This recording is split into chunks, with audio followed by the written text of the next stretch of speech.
स्वागत है आपका नेकी कहानी के दूसरे और आखिरी भाग में। चलिए इस कहानी को पूरा करते हैं।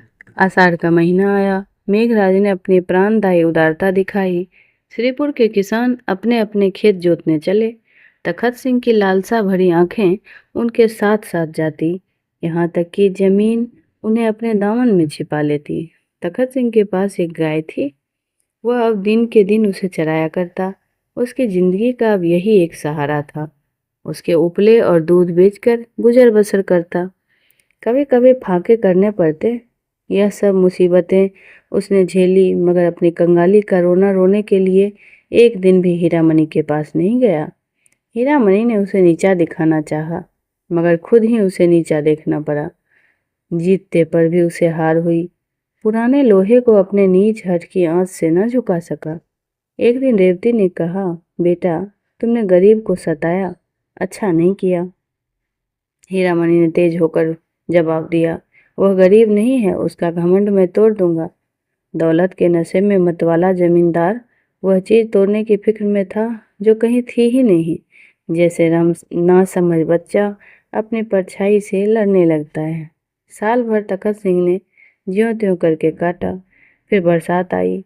उसका घर छाया न गया था। कई दिन तक मूसलाधार मेघ बरसा तो मकान का एक हिस्सा गिर पड़ा।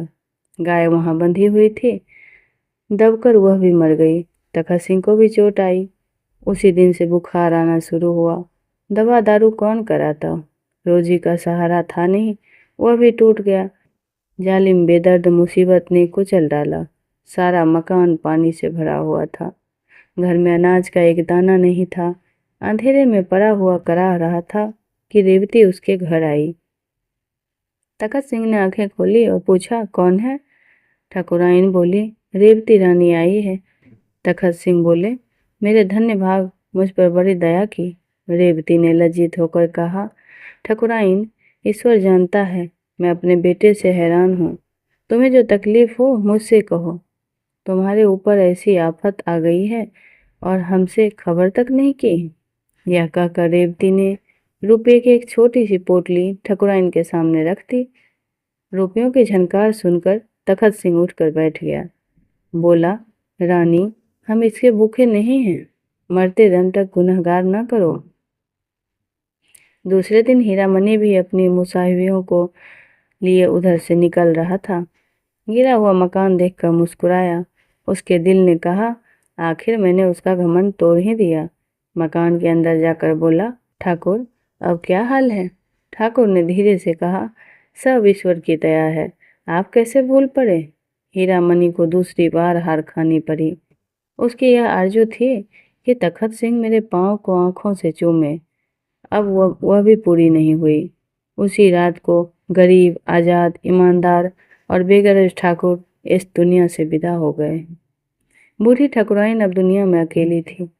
कोई उसका गम में शरीक होने वाला और उसके मरने पर आंसू बहाने वाला नहीं था। कंगाली ने गम की आंच और तेज कर दी थी।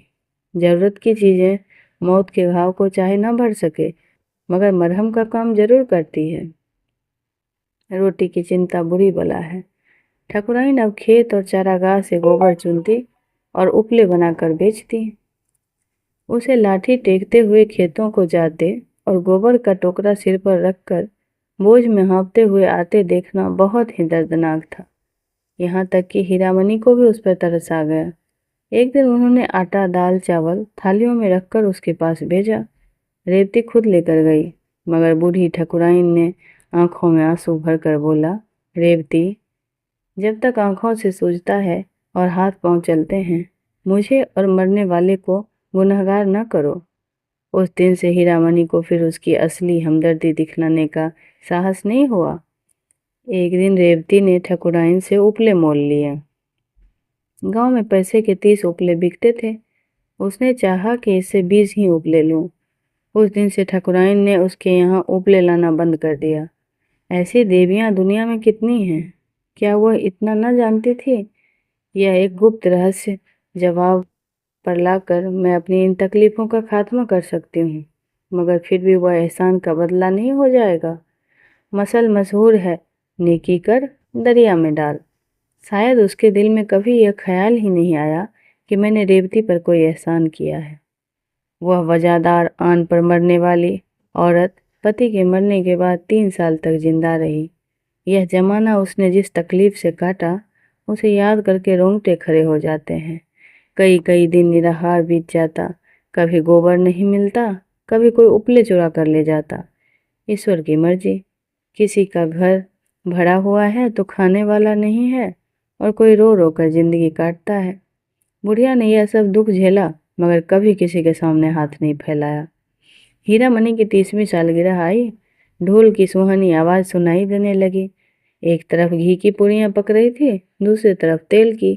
घी की मोटे ब्राह्मणों के लिए, तेल की गरीब भूखे नीचों के लिए। अचानक एक औरत ने रेवती से आकर कहा, ठाकुराइन जाने कैसी हुई जाती है, तुम्हें बुला रही है। रेवती ने दिल में कहा, आज तो खैरियत से काटना, कहीं बुढ़िया मर न रही हो। यह सोचकर वह बुढ़िया के पास नहीं गई। हीरा मनी ने जब देखा अम्मा नहीं जाना चाहती तो वह खुद चला गया। ठाकुराइन पर उसे कुछ दिनों से दया आने लगी थी, मगर रेवती मकान के दरवाजे पर से उसे मना करने आई। या रहमदिल, नेक मिजाज, शरीफ रेवती थी। हीरा मनी ठाकुराइन के मकान पर पहुंचा तो वहाँ बिल्कुल सन्नाटा छाया हुआ था। बूढ़ी औरत का चेहरा पीला था और जान निकलने की हालत पर आई थी। हीरा मनी ने जो कहा, ठाकुराइन मैं हूँ हीरा मनी। ठाकुराइन ने आंखें खोली और इशारे से उसे अपना सिर नज़दीक लाने को कहा। फिर रुक रुक कर बोली, मेरे सिराहने पिटारी में ठाकुर की हड्डियाँ रखी हुई हैं, मेरे सुहाग का सिंदूर भी वही है, यह दोनों प्रयागराज भेज देना। यह कहकर उसने आंखें बंद कर ली। हीरा मनी ने पिटारी खोली तो दोनों चीज़ें हिफाजत के साथ रखी हुई मिली। एक पोटली में 10 रुपए भी रखे हुए मिले। शायद यह जाने आने का सफ़र खर्च था। रात को ठाकुराइन के कष्टों का हमेशा के लिए अंत हो गया। उसी रात को रेवती ने सपना देखा, सावन का मेला है, घटाएं छाए हुई है, मैं कीरत सागर के किनारे खड़ी हूँ। इतने में हीरा मनी पानी में फिसल गया। मैं छाती पीट पीट कर रोने लगी।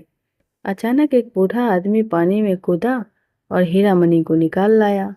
रेवती उसके पांव पर गिर पड़ी और बोली, आप कौन हैं? उसने जवाब दिया, मैं श्रीपुर में रहता हूँ और मेरा नाम तखत सिंह है।